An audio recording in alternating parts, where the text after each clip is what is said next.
구독자분들의 부의 사다리를 제공해 드리겠습니다. 안녕하세요. 부의 사다리입니다. 네, 오늘은 4월 21일 목요일 장마감 후에 EM 플러스에 대한 영상 올리도록 하겠습니다. 네, 오랜만에 뵙습니다. 제가 코로나19에 확진이 되면서 목이 너무 안 좋아서 월, 화, 수 3일 동안 영상 올릴 수가 없었습니다. 오늘도 지금 아직 완벽하게 나은 상태는 아닌데요. 그럼에도 불구하고 영상을 좀 올릴 수 있게 되어서 영상을 올립니다.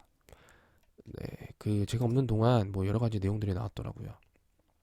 중국 전기차 기업 강소FC에 60억을 투자했다라는 내용들이 나왔고, 이제 그거를 강봉 리튬 전지랑 공동 투자를 했습니다. 이런 부분들은 상당히 좋은 뉴스이긴 하나, 왜 주가가 오르지 않느냐? 안 좋은 뉴스 하나 나왔죠. 쌍용초 인수 4일 만에 취소, 애초에 주가 띄우기 용이었나? 이런 내용들 한번 좀 보겠습니다. 사실 이건 좀 말이 안 되는 내용이긴 합니다.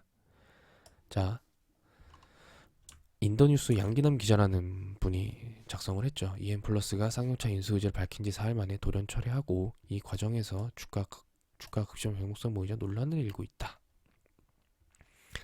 애초부터 인수 능력이 없었음에도 주가 부양을 도모하기 위해 공수표를 날린 것이 아니냐는 의혹이다. 그중 그간 각종 신사업을 추진하겠다는 발표 이후 이렇다는 성과가 없었다는 점도 의구심을 키우는 대목이다.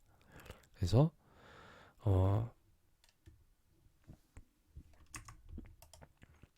자 보세요. 상한가를 찍은 발표 당일에는 외국인과 기타 법인이 수십만 주씩 내던지면서 개인이 100만 주 이상 물량을 받았다. 그 다음에 4일 만에 검토 중단을 선언하기 이르렀다.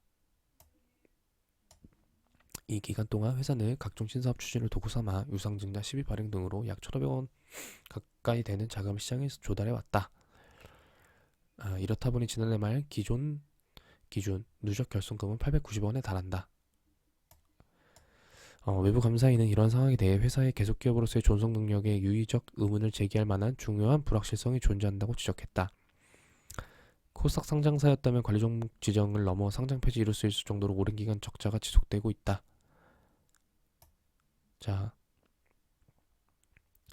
일단은 이런 내용은 사실이긴 합니다.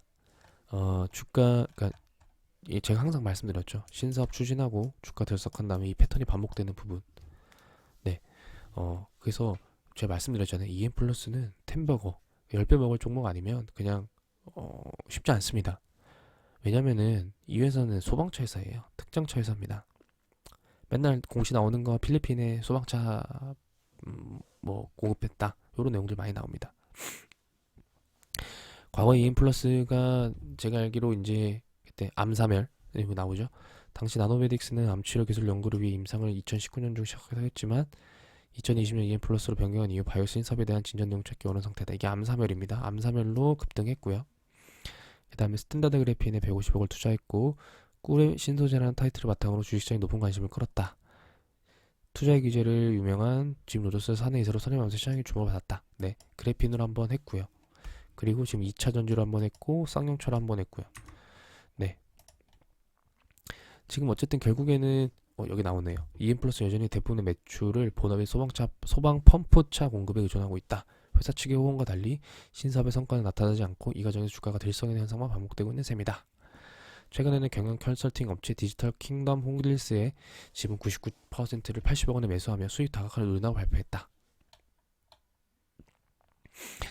네, 요런 내용들, 네, 한편 회사 측과의 수차례 접촉을 시도했지만 답변을 들을 수 없었다. 네, 요런 내용들이 이제 아무래도 주가에서 시장의 신뢰도를 좀 잃어버리는 부분들이 있어 보입니다. 그래서 오늘 뭐 연기금이 사실은 저는 왜 매수를 했나라고 생각이 드는데요. 어쨌든 오늘 뭐 연기금도 매도를 했고 기타 법인이 3일 동안 매수를 작전을 좀 해오다가 또 이 뉴스가 아마 한 4월 20일에 나왔죠. 4월 20일 아침에 나왔잖아요. 그 전엔 없었죠. 네, 보시면은 4월 20일에 나왔거든요. 아이러니하게도 4월 20일 네, 이날 마감하고 이제 어쨌든 결론적으로 지금 매도를 하고 있습니다. 네, 19일, 20일, 21일 네, 매도를 하고 있고요. 저는 근데 일단은 뭐 과거의 그래핀 쪽도 지금 보고 있고 사실은 2차 전지 쪽은 이 그래핀 쪽 사업보다는 조금 더 진전이 있어 보이긴 합니다. 일단은 광산 같은 경우에 니켈 광산 같은 경우에는 뭐 신사업을 진출한 게 아니고 기존에 있던 광산을 그냥 이 채굴권을 사들인 거기 때문에 뭐 5월 이후에 필리핀 선거 이후에 바로 가능하고요. 그래서 뭐 그 부분은 나쁘지 않다라고 보고요. 중국 전기차 쪽 시장을 진출한 거는 뭐 어쨌든 새로 기업을 만드는 게 아니고 기존에 있는 기업에 지분을 투자한 거기 때문에 좋은데요. 문제는 중국 전기차 시장이죠. 아마 뭐 이게 ETF가 그 지금 차이나 전기차 쪽 ETF가 아마 있을 건데요. 중국 전기차 ETF가 아마 있을 겁니다. 요 주가들이 좋지가 않아요. 타이거 이게 나올까? 어, 네. 보게 되시면은 지금 뭐 반토막 났죠. 네. 네. 그래서 어, 지금 현재 전기차, 그러니까 중국 시장도 안 좋고 중국의 어떤 성장 기업들도 안 좋습니다.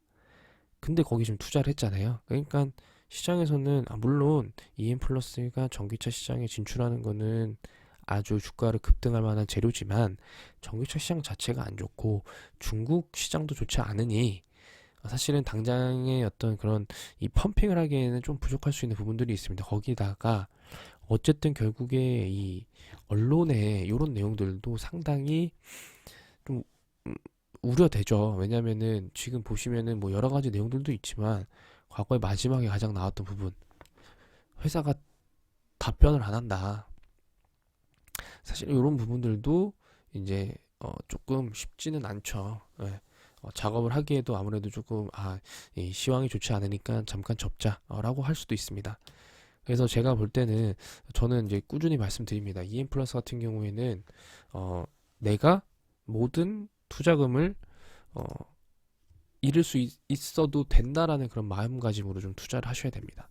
왜냐면은 기본적으로 재무구조가 좋지 않습니다. 제가 그때 잘못 들었지만 이 코스피 회사라서 코스피 상장사라서 여기 내 기사에도 있지만 뭐 상장 폐지나 관리 종목에는 해당이 되지 않았지만 코스닥 기업이었으면 바로 관리 종목 될 수 있는 기업이었고요. 재무구조도 좋지 않고 그리고 뉴스도 있지만 최대 주주의 지분율도 높지가 않습니다. 네, 그리고 그런 부분들도 있기 때문에 사실은 그리고 지금 제가 지금 사실은 분기 보고서를 제대로 안 봤었는데 여기 하나 보시면은 요 내용 회사의 재무 상황을 볼 때 그 계속기업 회사의 계속기업으로서의 존속 능력에 유의적 의문을 제기할 만한 중요한 불확실성이 존재한다. 그러니까 이 회사가 뭐 감사 보고서가 문제는 없지만 과연 이 회사가 계속 유지할 수 있을까? 라는 거에 대한 의문이 있다. 요 정도로 이제 코멘트를 단 거거든요. 그러면은 쉽지 않아요. 네. 그러니까 올해 안에 뭔가 성과가 좀 나와줘야 되는데 물론 이제 그러면 5월 달에 필리핀 광산 쪽 그 채굴이 진짜 그럼 실행이 되냐?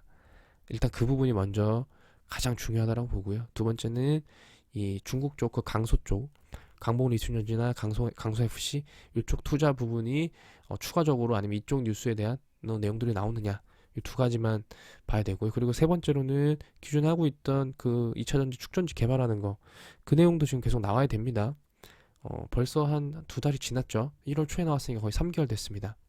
이 내용도 결국에 개발의 진전이나 아니면 매출 아니면 계약 이런 내용들 나와야 됩니다. 나오지 않으면은 사실은 어, 여기 그 소위 말해서 안티하게 썼던 이 기사 내용이 다 사실일 수밖에 없다. 라는 그런 걸로 해석이 밖에 안 됩니다.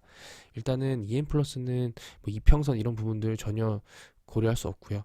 지금 EM 플러스를 만약에 내가 사야 된다라고 하면은 볼리지밴드 하단 이하에서 사야 됩니다. 그러면 아마 3,000원 후반대, 2,000원 후반대까지 떨어질 거고요.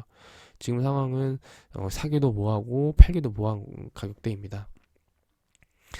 주가가 들쑥날쑥하고 있는 상황이고요. 사실 쌍용차는 저는 사실은 전혀 기대하지 않았던 예상하지 못했던 부분들인데 주가가 올라와서 저 가장 고점에 파신 분들도 꽤 되십니다. 왜냐면은 본인들도 2차 전지나 이쪽이었으면은 아마 홀딩했을 텐데 쌍용차는 좀 아니지 않나.